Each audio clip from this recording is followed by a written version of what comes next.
menyebutkan fadlu ayyamid dunya ayyamul ashr.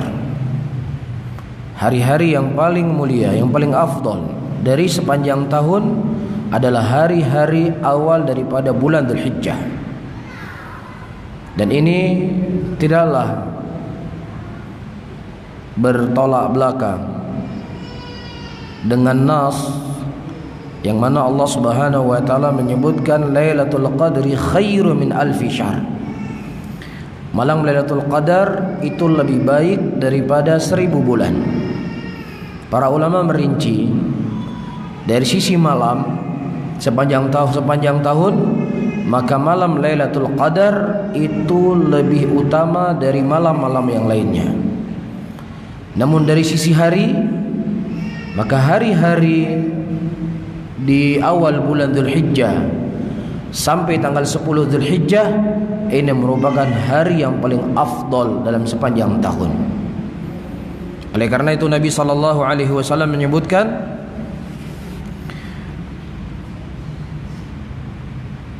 yani asyar Dzulhijjah qila wala mithluhunna fi sabilillah wala mithluhunna fi sabilillah illa rajulan ghafara wajhahu bit-turab afara wajhu bit-turab. Kemudian ditanya oleh para sahabat, wahai Rasulullah, tidakkah semisal juga dengan orang-orang yang berperang di jalan Allah? Kita ketahui bahwasanya orang-orang yang berperang di jalan Allah itu pahalanya sangat besar. Berjihad, mengorbankan nyawanya, mengorbankan waktunya, meninggalkan anak dan istrinya, ini merupakan amalan yang sangat mulia dan amalan yang sangat agung. Namun jihad ini akan bisa menyaingi amalan-amalan di awal bulan Dzulhijjah, kata Rasulullah sallallahu alaihi wasallam, ya, ketika seorang laki-laki yang dia afara wajhu bit-turab, maksudnya dia meninggal. Dia pergi berjihad dengan hartanya, dia pergi berjihad dengan jiwa dan darahnya, dan tidak ada yang kembali darinya, hartanya, nyawanya tidak ada yang kembali, dia meninggal. Itu baru jihad lebih afdal. Tapi kalau seandainya dia telah membunuh sekian musuh-musuh Allah dalam peperangan, dan dia telah melakukan ribat, menjaga perbatasan, dan dia telah melakukan perjalanan yang begitu panjang untuk menyampai kepada medan jihad. Namun kalau seandainya dia kembali pulang, nyawanya masih hidup, hartanya kembali, kudanya kembali, maka amalan-amalan yang seseorang lakukan di awal bulan Dzulhijjah itu lebih mulia dan lebih agung di sisi Allah Subhanahu wa taala. Mungkin kita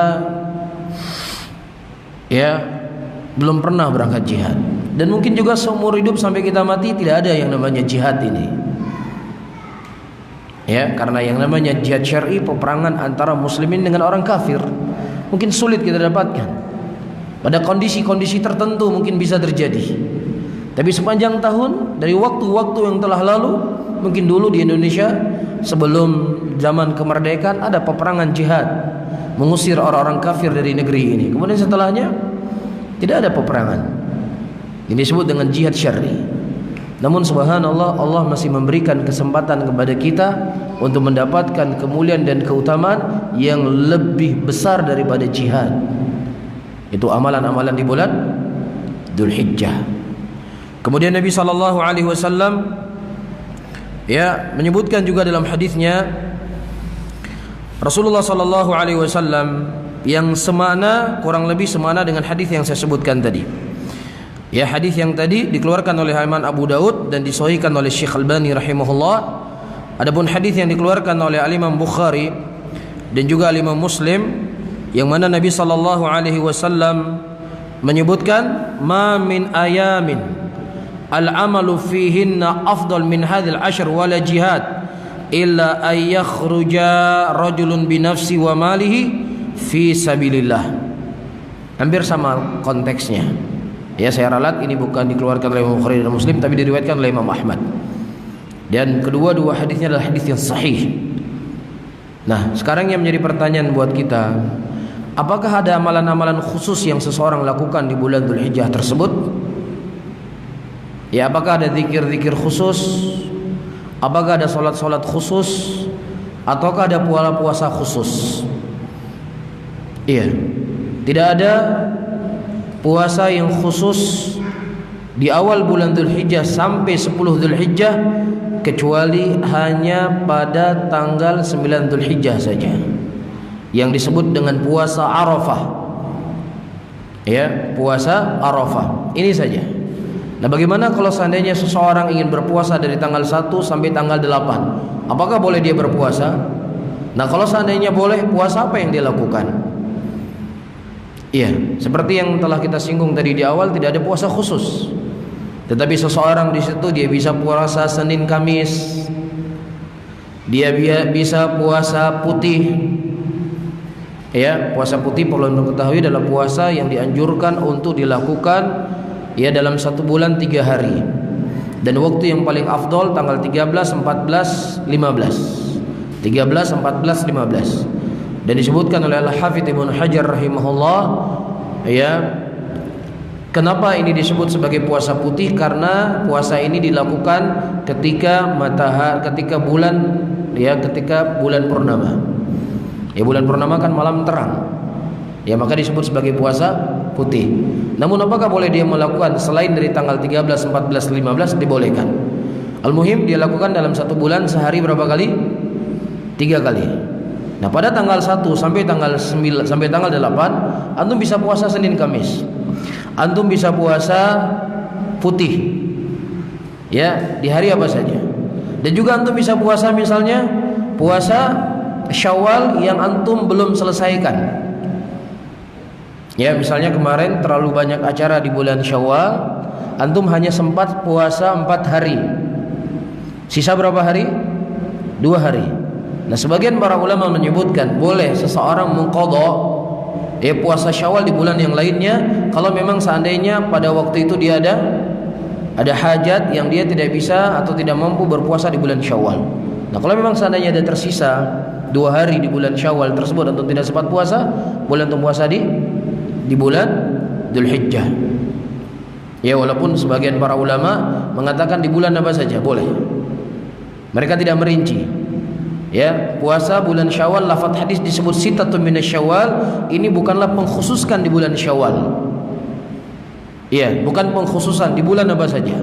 Namun sebagian para ulama lagi merinci, ya, kalau seandainya memang dia tidak mampu berpuasa di bulan Syawal karena ada hajat-hajat tertentu, maka boleh dia puasa di bulan mana saja untuk mengqadha dari puasanya. Namun sebagian ulama lagi mengatakan apa? Puasa Syawal itu khusus di bulan Syawal. Nah, kalau seandainya sudah melewati bulan Syawal, maka tidak ada keharusan bagi dia berpuasa. Iya, atau bisa juga untuk melakukan puasa Daud. Rasulullah sallallahu alaihi wasallam mengatakan khairus siyam siyamu Daud. Kana yasumu yauman wa yuftiru yauman. Kata Nabi sallallahu alaihi wasallam, sebaik-baik puasa adalah puasa Nabi Daud. Dulunya beliau berpuasa 1 hari dan berbuka 1 hari. Al-muhim, antum perbanyak puasa di awal bulan Dzulhijjah sampai tanggal 9 Dzulhijjah. Apa keutamaan dan fadilahnya? Kembali kepada hadis tadi. Ya, lebih afdal dari jihad di jalan Allah Subhanahu wa taala. 6. Dan juga melakukan ibadah haji, melakukan ibadah umrah.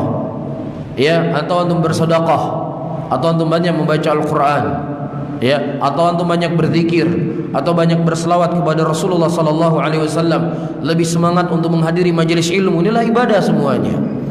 Ya, jadi tidak ada ibadah-ibadah khusus. Kalau mungkin di bulan Dzulqa'dah kita ibadahnya kurang semangat, maka sampai masuk bulan Dzulhijjah perkuat dan perbanyak ibadahnya. Kita akan mendapatkan keutamaan sebagaimana yang dikhabarkan oleh Nabi Muhammad sallallahu alaihi wasallam. Baik, mungkin malam ini sebagaimana yang tadi kita sudah sampaikan ya sama Bang Maksalmina, kita tidak banyak menyampaikan materi, tapi malam ini mungkin malam-malam sebelumnya kita tidak sempat berdiskusi dan tanya jawab. Ya, mungkin malam ini kita lebih memberikan waktu untuk berdiskusi apakah masail-masail yang sedang kita bahas, ya, atau permasalahan-permasalahan yang lainnya, tentunya sebatas kemampuan yang saya ketahui. Wallahu taala a'lam bis-shawab. Ilmu Allah tabaraka wa taala. Ustaz,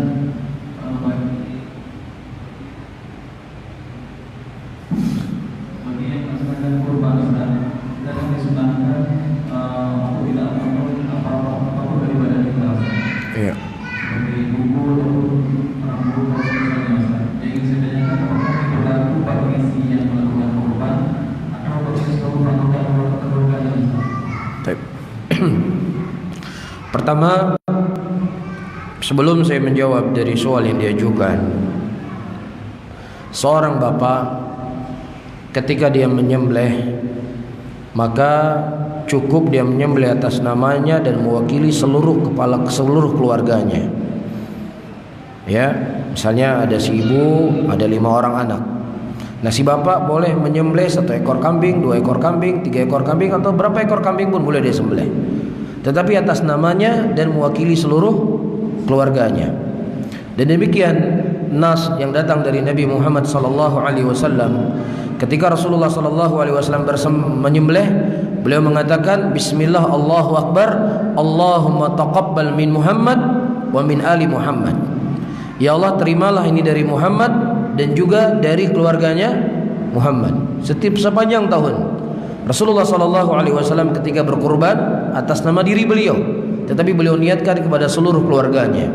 Dan sepengetahuan yang kita ketahui, tidak pernah ternukilkan satu riwayat dan satu hadis pun Nabi SAW ketika menyembelih atas nama Aisyah, menyembelih atas nama istri beliau yang lainnya, atau menyembelih atas nama anaknya, tetapi selalu beliau menyembelih atas nama beliau sendiri. Ya, tetapi mewakili seluruh keluarganya, masuk dalamnya ibu, masuk dalamnya anak, semuanya. Ya, dan boleh juga dia niatkan untuk kerabatnya sudah meninggal. Ya, bapaknya sudah meninggal, dia niatkan pahala, dan pahalanya insya Allah akan sampai. Atau ibunya sudah meninggal, dia niatkan pahala untuk ibunya, insya Allah pahalanya akan sampai.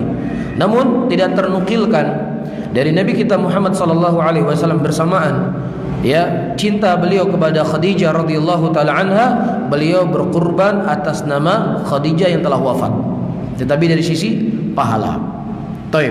Nah, kemudian inti dari soal yang ditanyakan, dalam sebuah hadis Rasulullah mengatakan, idza dakhalatul ashr, apabila sudah masuk 10 awal dari bulan Dzulhijjah, maka hendaknya dia, ya, man arada ayudhahi, barang siapa yang seseorang hendak berkurban, hendaknya dia menahan untuk tidak memotong kukunya dan bulu-bulu yang ada di badannya. Nah, ini berlaku bagi sahibul adhahi, bagi pemilik hewan kurban. Nah, kalau seandainya si bapak tadi berkurban atas nama dirinya, maka dirinya saja yang tidak memotong kuku dan lain sebagainya. Tetapi ya, yang tersisa dari keluarganya silakan dia potong kuku, dia potong rambut dan seterusnya. Faham ya? Namun kalau seandainya dalam syarikat 7 orang dalam seekor sapi, di dalam, ya, bukan bagian dari keluarga. Misalnya di bapak A, bapak B, bapak C, bapak C, bapak D sampai 7. Maka siapa yang berkurban 1 ekor kambing sapi dengan 7 orang, maka ke-7-7-nya dia tidak tidak memotong kuku dan rambut, karena setiap mereka masing-masing, ya, mengatasnamakan diri mereka. Tapi kalau seandainya si bapak menyembelih seekor sapi yang kemudian dia wakilkan kepada seluruh keluarganya dengan nama dia sendiri, maka dia saja yang tidak memotong rambut dan kukunya. Nah, wallahu a'lam bishawab.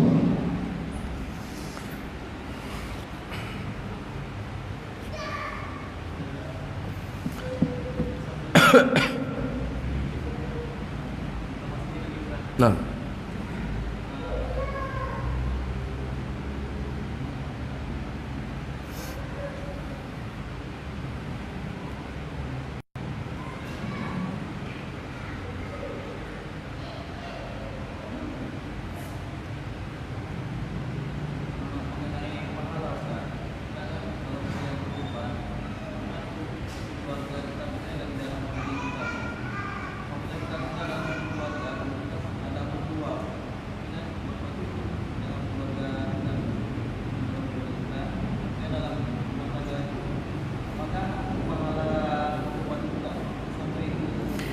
nah, insyaallah, ya, ketika dia berniat pahala tersebut sampai untuk mertuanya, insyaallah sampai.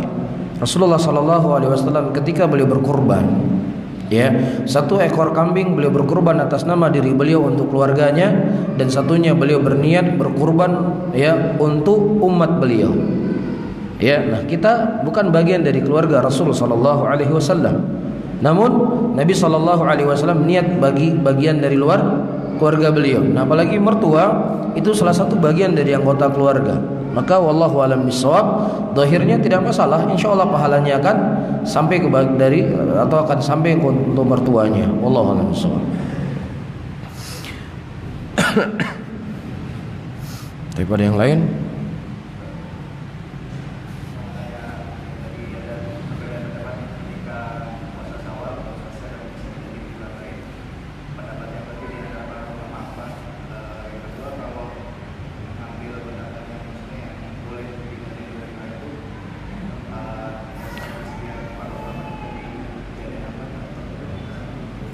Baik, pertanyaan yang sangat bagus sekali. Masalah ini adalah masalah khilaf di kalangan para ulama, dan khilafnya adalah khilaf mu'tabar.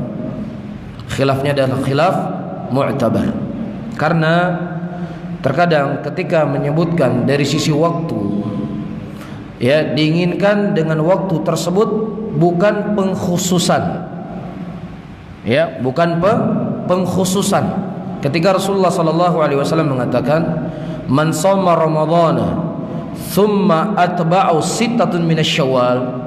Barang siapa yang seseorang berpuasa, ya, di bulan Ramadan, kemudian dia mengikuti 6 hari di bulan Syawal, maka seakan-akan dia puasa semalam setahun penuh. Ini lafaz hadisnya.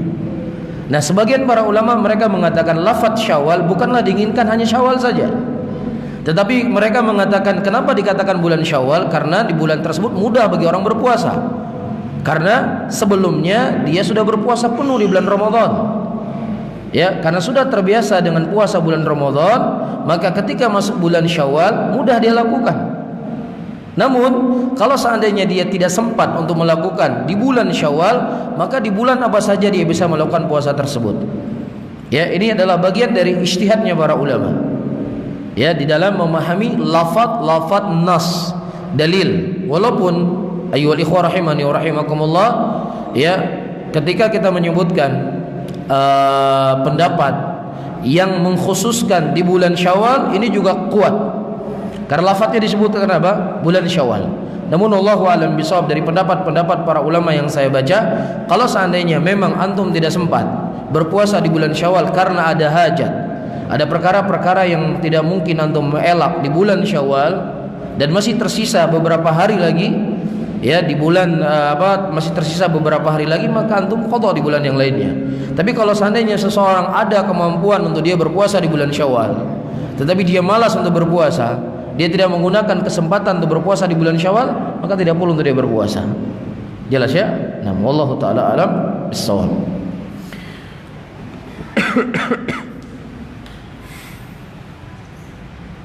Ada yang lainnya? Nah, silakan Pak. Iya.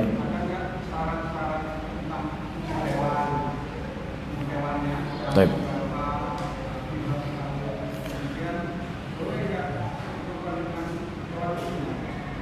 Baik.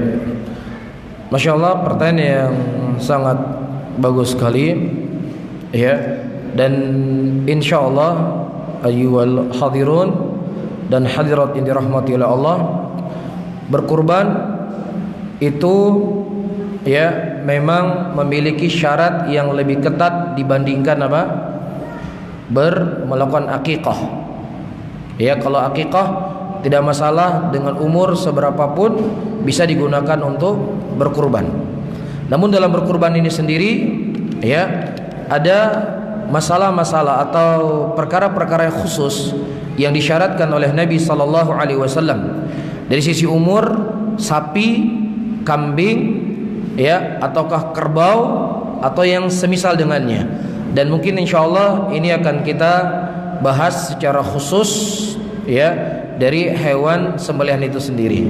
Ya, kita akan sampai nanti pada babnya, ya, tentang uyub-uyub, hal-hal yang tidak boleh, atau hewan-hewan yang tidak boleh disembelih, dan berapa umurnya, dan apa syarat-syaratnya, dan lain sebagainya.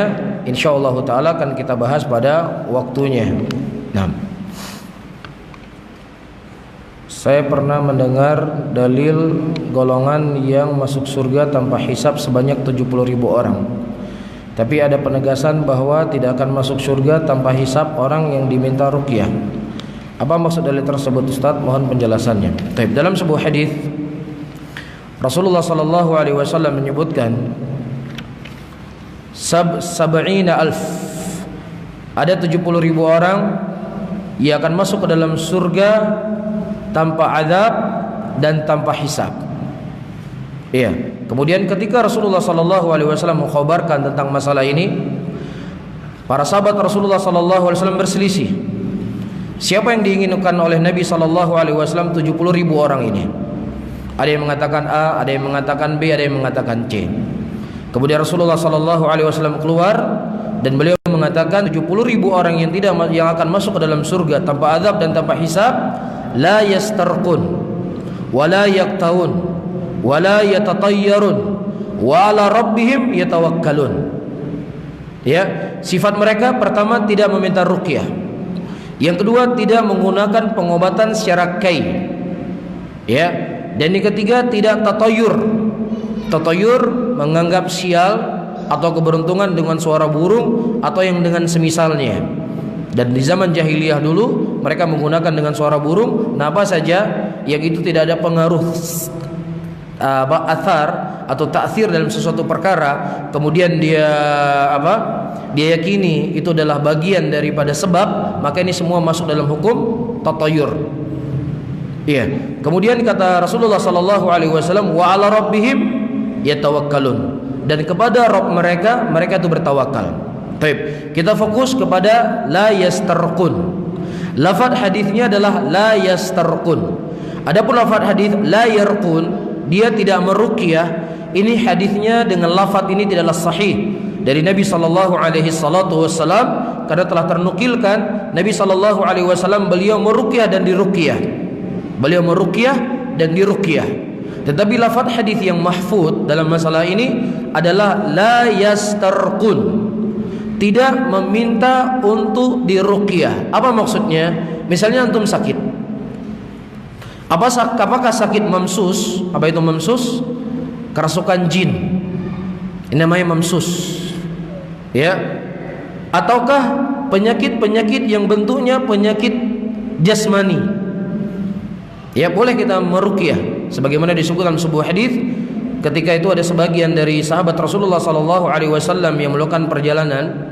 Kemudian di tengah perjalanan mereka mendapatkan ada seorang pimpinan qabilah atau pimpinan suku disengat oleh binatang berbisa.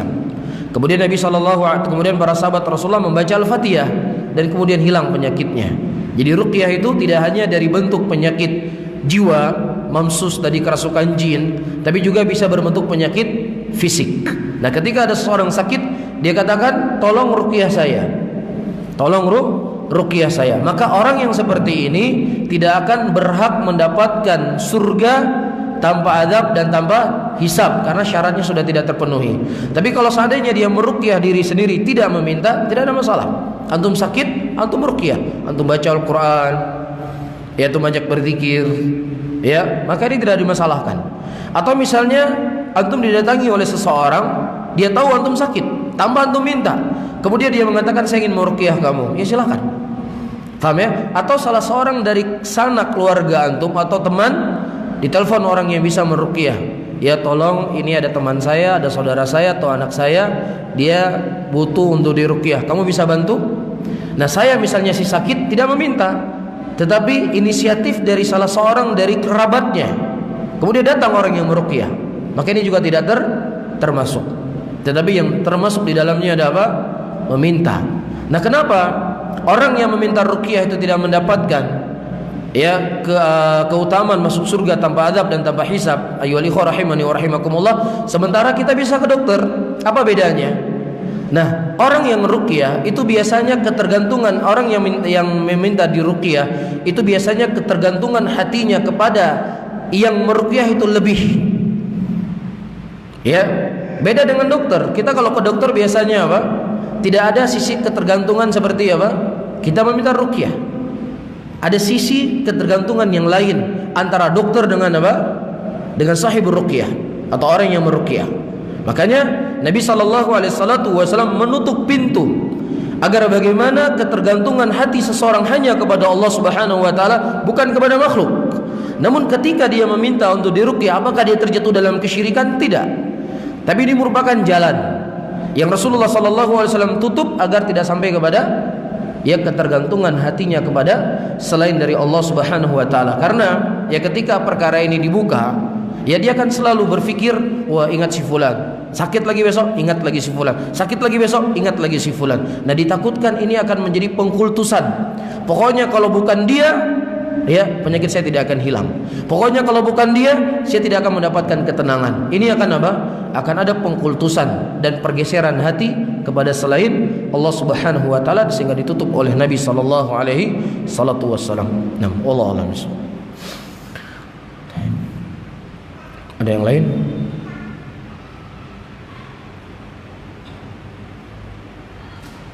Masih berapa menit lagi pengajian kita? Nah, silakan.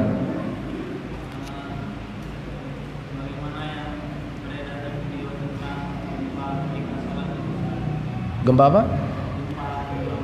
Ya.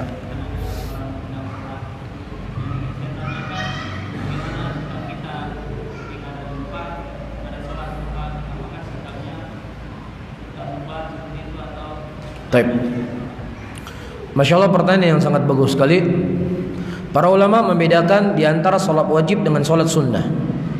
Sholat wajib dengan sholat sunnah. Kalau seandainya seseorang ada hajat, walaupun tidak terlalu penting, kalau seandainya dia melakukan sholat sunat, dia boleh keluar. Hajat, dia punya hajat, ada kepentingan, tetapi tidak terlalu penting.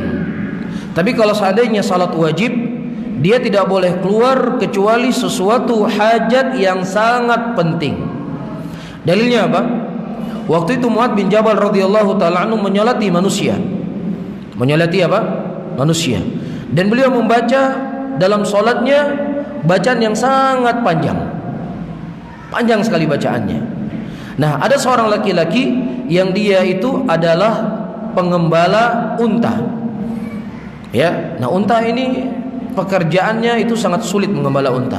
Airnya banyak, makanannya juga banyak. Dia mengadu kepada Nabi Muhammad SAW, ya Rasulullah, kami ini sudah lelah mengembala unta di pagi hari. Kemudian si fulan ini menyolati kami dengan solat yang sangat panjang. Kemudian Rasulullah SAW berkhutbah dan menasihati Mu'adz bin Jabal radhiyallahu ta'ala anhu untuk tidak memanjangkan solatnya, karena di belakangnya ada dzul hajah, ada orang yang punya hajat, di belakangnya ada orang yang sakit, di belakangnya ada orang yang tua dan yang semisalnya. Nah, sisi pendalilan kita, kalau seandainya perbuatan laki-laki inilah perbuatan yang salah, pasti Nabi SAW akan menegurnya. Karena takhirul bayan li waqtil hajah li Rasulullah SAW tidak dibolehkan. Mengakhirkan penjelasan bagi Nabi Muhammad SAW di mana di situ dibutuhkan penjelasan, ini tidak boleh bagi Nabi Muhammad. Rasul harus menerangkan, harus menjelaskan. Ya, memang betul kamu punya hajat, tetapi kamu tidak boleh keluar dari sholat. Kamu harus sabar sampai selesai sholat tersebut. Tapi Rasulullah tidak menyalahkan sahabat tadi, tidak disinggung. Dia didiamkan oleh Nabi. Nah, apa yang didiamkan oleh Nabi SAW berarti apa yang dilakukan apa? Boleh. Jelas ya? Jadi boleh seseorang dia keluar dari sholat ketika di sana ada hajat-hajat yang sangat penting untuk dia keluar.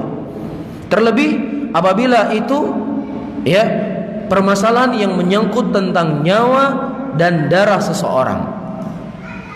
Bahkan disebutkan oleh para ulama, kalau seandainya ada seseorang yang datang ingin membunuh imam, boleh nggak kita menghalangi orang tersebut agar tidak membunuh imam? Dibolehkan. Nah, ketika nyawa orang itu dibolehkan kita untuk keluar dari sholat kita, apalagi nyawa kita sendiri. Apalagi nyawa kita sendiri. Dan ini yang seharusnya dia keluar, karena ini akan memberikan mudarat baginya. La wala tulqu bi aidikum ila tahlukah wasinu innallaha yuhibbul muhsinin. Dan jangan kau campakkan dirimu dalam kehancuran. Berbuat baiklah kepada dirimu, sesungguhnya Allah mencintai orang-orang yang berbuat baik.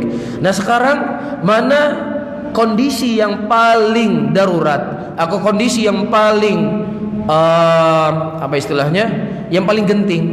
Sahabat tadi yang dia keluar sholat karena kelelahan terlalu panjang sholat, ataukah kondisi orang yang sedang gempa, yang kemungkinan kalau seandainya terjadi gempa yang sangat kuat akan roboh bangunan dan akan mengganggu dari nyawanya? Seharusnya dia keluar dari sholatnya, dia tidak melanjutkan sholatnya, kemudian dia bisa melakukan sholat, mencari tempat yang lebih yang lebih aman.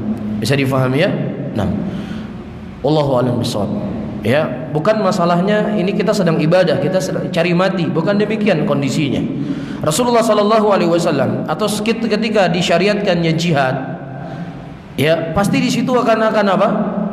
Semakin atau ketika dia meninggal ya dalam peperangan, maka itu lebih baik, lebih afdal. Namun bukan berarti seseorang ketika dalam medan perang ya bunuh saya tanpa ada perlawanan, tidak. Nabi sallallahu alaihi wasallam memakai baju besi untuk melindungi tubuh beliau. Iya, bahkan ketika perang Uhud, Rasulullah sallallahu alaihi wasallam memakai 2 lapis baju besi. Memang betul, jihad itulah amalan yang afdal. Kalau seandainya kita terbunuh, ini merupakan amalan yang sangat agung, amalan yang sangat besar. Namun untuk mempertahankan nyawa kita agar tidak tersakiti dan lain sebagainya, ini sesuatu yang dianjurkan. Jadi paham ya? Jadi bukan berarti wah sudah sholat biar matilah, nggak ada masalah. Nggak demikian. Bisa difahami? Iya. Karena kaidah disebutkan oleh para ulama, darul mafasid muqaddam min jalbil manafi'. Ya, seseorang menghilangkan kemudaratan itu lebih diutamakan daripada apa? Mengambil manfaat. Ya, bahkan orang yang makan bawang putih saja karena akan memunculkan mudarat yang lebih besar, boleh dia tidak menghadiri salat ke masjid. Apalagi ini bisa mengganggu nyawanya, ya akan memudaratkan dirinya, maka tidak ada masalah untuk dia keluar dari salatnya dengan kondisi yang seperti ini. Bisa difahami ya? Nah, ini menunjukkan kepada kita pentingnya seseorang untuk mempelajari agamanya. Ya, penting seseorang mempelajari fikih dengan benar sehingga dia akan bisa terselamatkan dari kerusakan-kerusakan. Ya, pada bulan Ramadan tahun lalu, ya mungkin ada sebagian orang ketika dia belajar manasik, ya seseorang selesai dia tawaf, dia sholat 2 rakaat. Di mana dia sholat 2 rakaat sholat sunat tawaf di belakang maqam Ibrahim. Nah, maqam Ibrahim ini kan tempat area orang tawaf. Ya sudah, ini saya harus sholat di situ. Akhirnya dia sholat di situ, diinjak-injak oleh orang. Wallahualam meninggal ataukah tidak kemarin. Dia belajar membaca sesuatu tanpa dibimbing. Padahal para ulama menyebutkan kalau seandainya dia tidak memungkinkan untuk sholat di situ, dia cari tempat yang mana yang dia bisa sholat, yang penting areanya masih di sekitar masjid. Bisa difahami ya? Karena ini akan memudaratkan dirinya, ya akan bisa melukai dirinya. Begitu juga masalah cium hajar aswad. Cium hajar aswad ini banyak sekali dalil-dalil yang datang dari Nabi SAW menyebutkan keutamaannya. Ya, siapa yang mencium hajar aswad dia akan menjadi saksi kelak di yaumul qiyamah.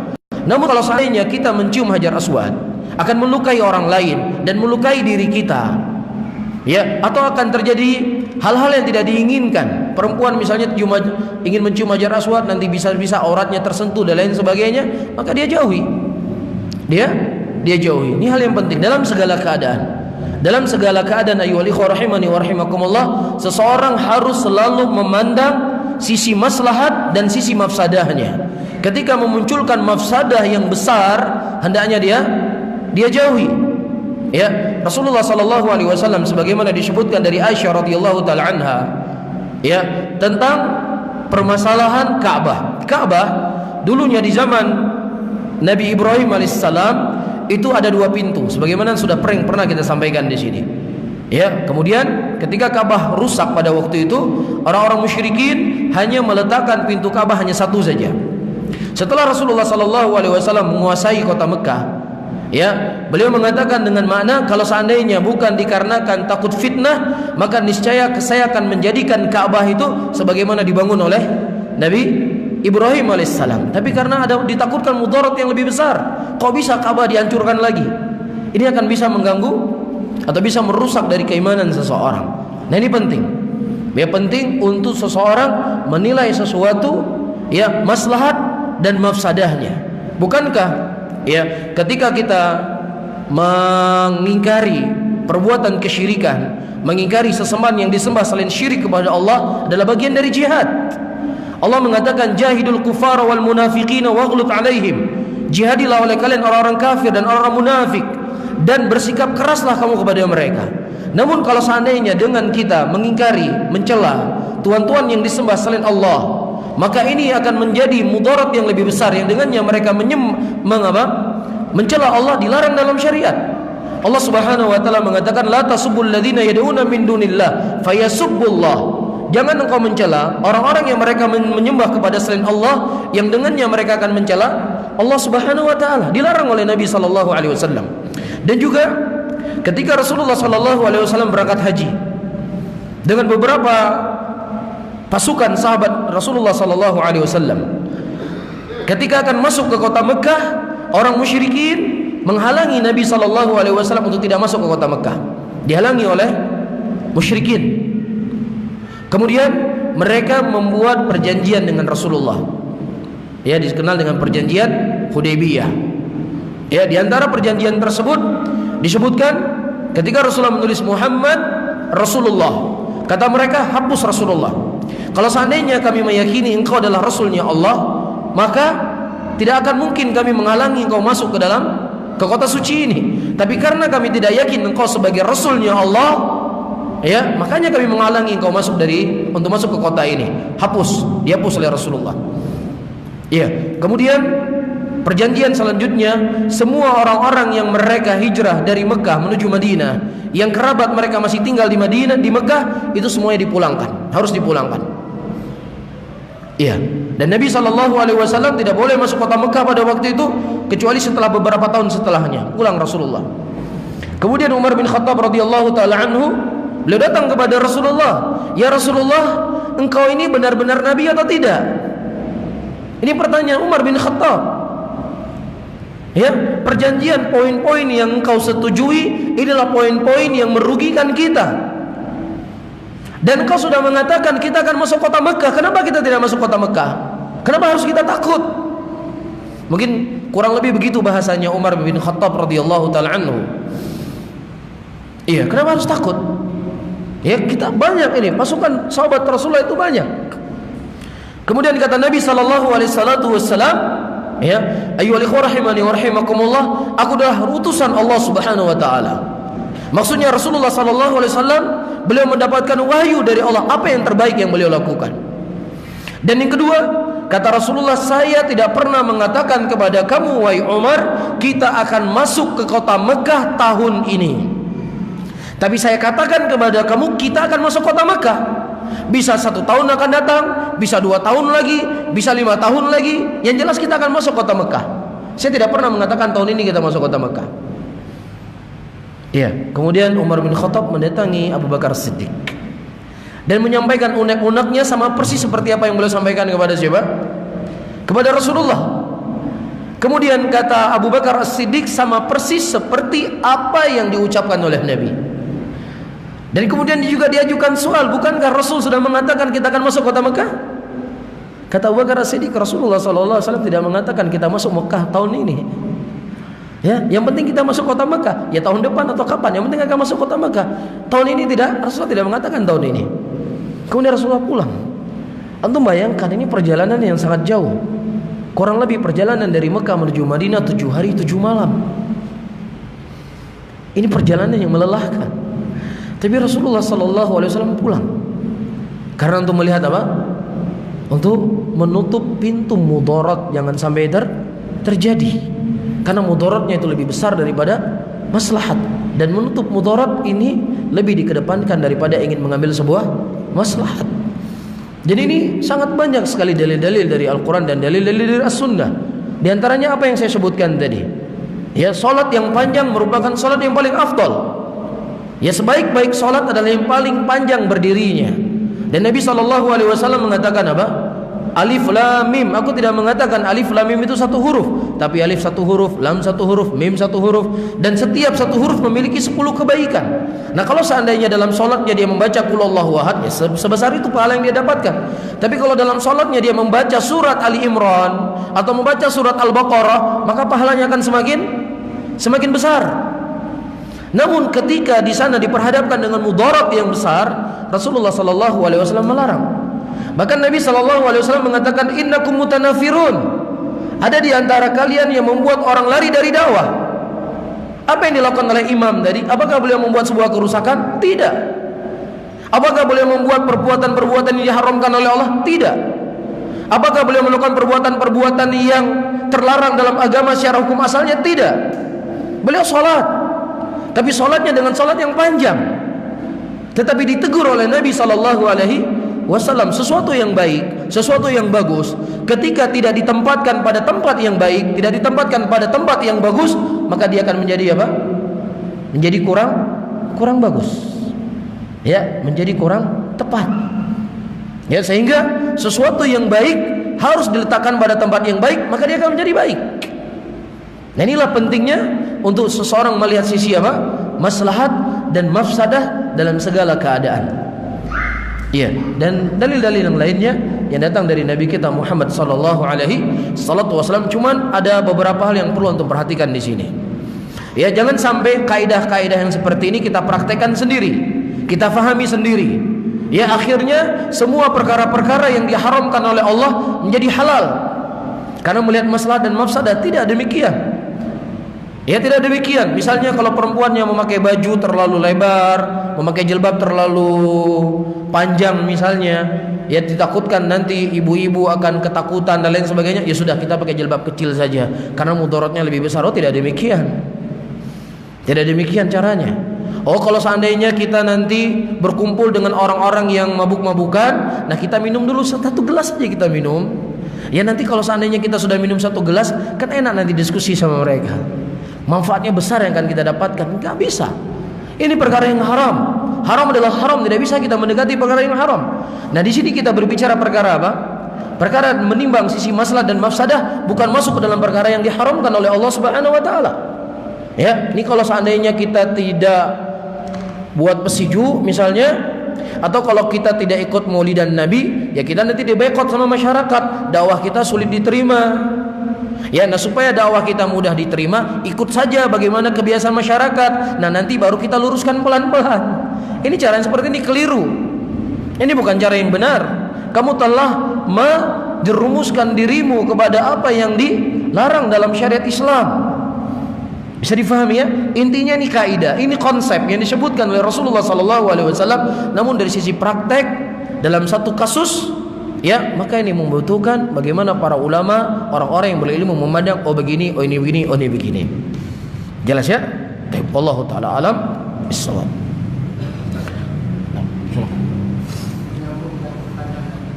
Ya. Kalau kita sedang berjamaah, Ya. apakah ada tata cara tertentu dengan kondisi seperti tadi, misalnya tempat besar bubar gitu kan? Atau ada kode tertentu dari imam secara sengaja dan ada hubungannya? Bagaimana cara penyebarannya atau segala macam?